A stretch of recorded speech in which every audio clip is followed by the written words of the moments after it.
Where did you see this video first? On YouTube, TikTok, or maybe just while you were scrolling late at night to escape your own nosy neighbors?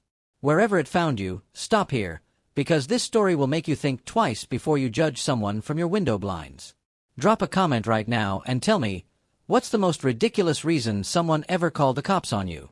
Because once you hear what happened to me, you'll realize that some people don't just cross the line, they don't even know it exists. My name is Tyler. I've lived a quiet life for most of my adult years, mostly by design. Not because I'm shy, not because I'm boring, but because I work in a profession where attention can be problematic. I'm a federal agent. Or at least I was, until this happened. You see, I've spent over a decade working in the background. Surveillance, investigation, cyber intel, deep work, the kind that doesn't make the headlines but helps keep dangerous people off the streets. You'd never guess it by looking at me. To my neighbors, I'm just a regular guy. Average build. Gray hoodie. Drives an old Jeep. But then came the house across the street. That's where she moved in. Janice. Let me paint a picture for you. Mid-50s. Single. Fresh out of a divorce. Real estate license she brags about but hasn't used in 5 years. She's the type of person who waters her fake plants. Watches everything. Writes down license plates of delivery drivers, just in case. The worst part. She's the self-appointed watchdog of the block.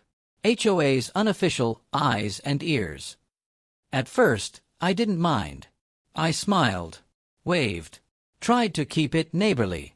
But then, little things started happening. If I worked late and got home after midnight, porch light turned on across the street, blinds shifted. If I brought equipment in from my Jeep, she'd step out and check her mail. At 1 a.m. It was harmless, until it wasn't.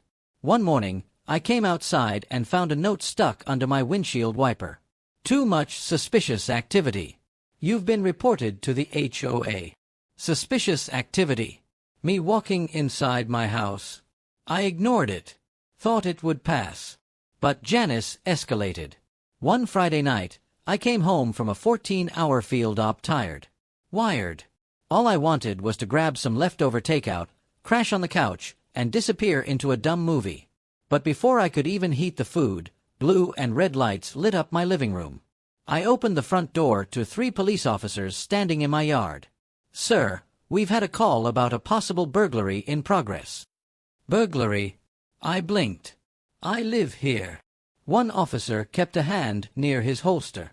"Are you alone inside?" "Yes," I said slowly. "I just got home." From across the street, I saw her. Janice. Peeking through the blinds like she was watching a soap opera. I had a choice to make. I could keep it polite, let the officers confirm things, and move on. But something in me snapped. Maybe it was the exhaustion.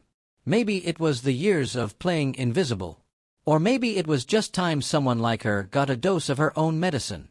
I reached for my wallet, flipped it open, and showed them my badge. Special Agent. Federal Division.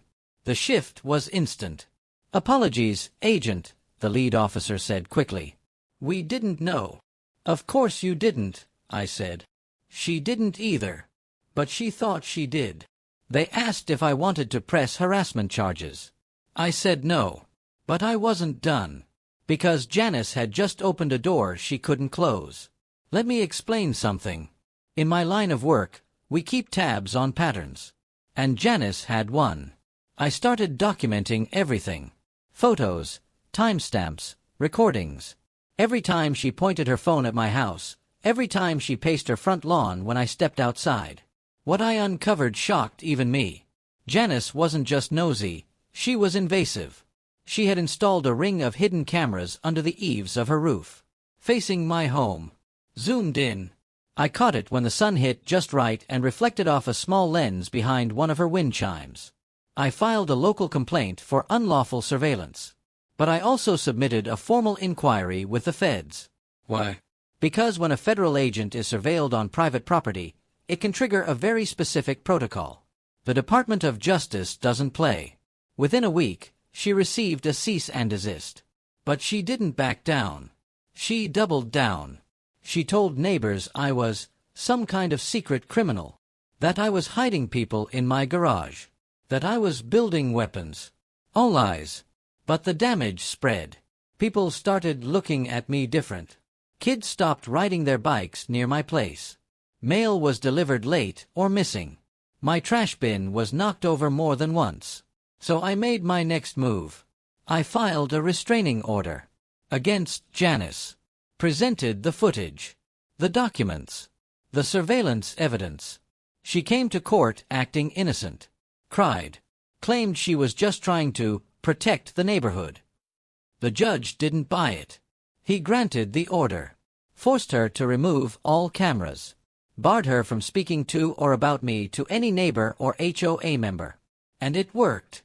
For about a month. Until she snapped again. She called 911 one more time, claimed I was harboring foreign nationals. The police didn't even show up. They called me directly to warn me. That was the final straw. I called her bluff. And I did press charges. The trial was swift. Harassment. False reporting. Unlawful surveillance. Violation of court orders. Janice was convicted. Sentenced to 6 months of house arrest, ordered to attend therapy, and placed on a community watch list. Her reputation? Gone. The HOA? Silent. And my peace? Restored. The best part? She moved out 2 months later. Sold the house at a loss. I now sip coffee on my front porch with no blinds twitching across the street. No false alarms. No sideways stares. And here's what I learned. Some people hide behind nosiness like it's a virtue. Like it's their civic duty. But once you flash the truth in their face, a badge, a boundary, a consequence, they fold fast. So if you've ever had a neighbor like Janice, know this. You don't have to play small just to keep the peace. Sometimes the quiet ones, we're just waiting. And when we move, everything changes. Drop a comment below. Tell me your worst nosy neighbor story. Because, trust me, I know I'm not the only one.